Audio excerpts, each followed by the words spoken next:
السلام علیکم ملګرو د ایشیا کپ حواله سره نوې اپډیټ دا راغلی دی. تاسو له معلومه ده چې پاکستان کرکټ بورډ یو هایبرډ ماډل انډیا لپاره پیش کړو چې صرف 4 میچز دی په پاکستان کې وشي او نور چې کوم د ایشیا کپ میچز دی موږ په دوبۍ کې وکړو یا په سریلانکا کې وکړو چې زیات فوکس د پاکستان کرکټ بورډ په دوبۍ باندې نور میچونه به موږ وای په دوبۍ سټیډیم کې وکړو یونایټډ عرب امارات کې جی. نو انډیا د پاکستان دغه شرط له تیار شوی و، انډیا اګری شوی و چې صحیح د موږ د منظور د 4 میچز تاسو په پاکستان کې وکړي او نور ایشیا کپ په موږ په دوبۍ کې ټول ملکونه به دوبۍ لاړ شو او دوبۍ کې به دغه ایشیا کپ څومره هم میچ دا مونږه په دوبۍ کې خو اوس پاکستان کرکټ بورډ د یو بل نوې شرط ولکه خو یو نوې ډیماند وکړو چې صحیح د 4 میچز په پاکستان کې مونږ دغه وکړو خو بل سوپر 4 چې کوم میچز دي هغه کې هم یو میچ مونږ په پاکستان کې غواړو، مطلب سیمی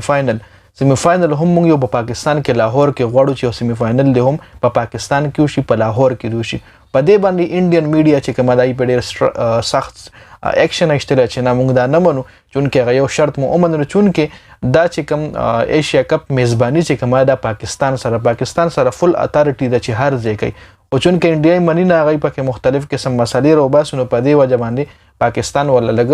ځان ښکته کړی دی. تاسو له معلومه ده انډین کرکټ بورډ سره ډیره زیاته پیسه ده. اوس چې څه ټایم پی سی بي ولا دا شرط کې خو نو انډین میډیا وایي چې دا شی مونږ نه منو او دا به ډیره ګرانه شي چې کله یو ځله فلایټس یو ځله نسو کله بل ځله نسو نو دیږي کې دا هیڅ ګرانه نه ځکه دا پوسیبل ذکر که تاسو د استرالیا خبرو کوم کنه نو استرالیا کې یو میچ په سیډنی کې وی کنه نو سیډنی او بل میچ په پرت کې وی نو سیډنی لا چې پرت له سوګزي فلایټ کې 3-4 غنټې مزل له او دوبۍ نه پاکستان له هم 3-4 غنټې مزل له نو استرالیا کې هم دغه ټریولینګ کیږي خامخا یو میچ نه بل میچ د پاره یو ګراوند نه بل ګراوند لچ کله ټریولینګ کیږي 3-4 غنټې بس کې لګي یا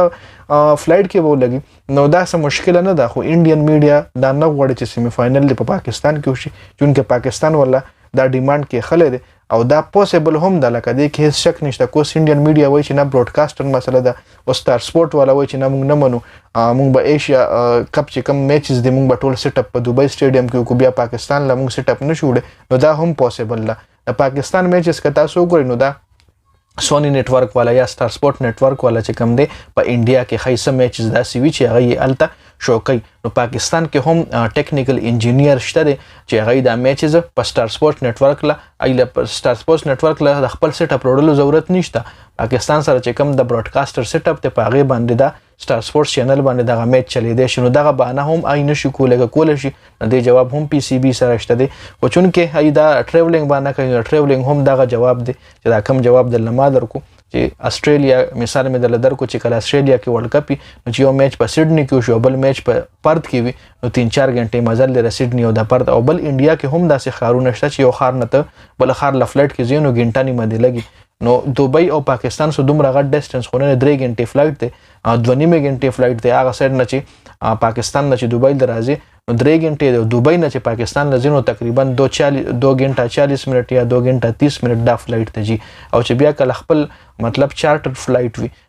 یو 2 ټیمانی په فلایټ کې وي نو بیا خو نور هم ایزی ده نور هم کم ټایم کې رسیدې شنو دغه باندې هم د پاکستان ولا ختمول شي. نو دا یو شړغونته اپډیټ د ایشیا کپ حواله سره ما تاسو سره وړاندې کوم د ایشیا کپ حواله سره ډیر زیات اپډیټس راځي مرګري اکثر تاسو هم کوي ډیر مرګري تنګم شي چې د تش ایشیا کپ او تش ایشیا کپ نو اپډیټس راشي او مرګري فرمایش کوي د پر اپډیټ تاسو سره شریک کړئ. ډیر زیات مننه ویډیو مخکې مرګرو سره شریک کړئ. جنید خان افیشل چینل هم سبسکرایب کړئ پیج هم لایک کړئ. والسلام.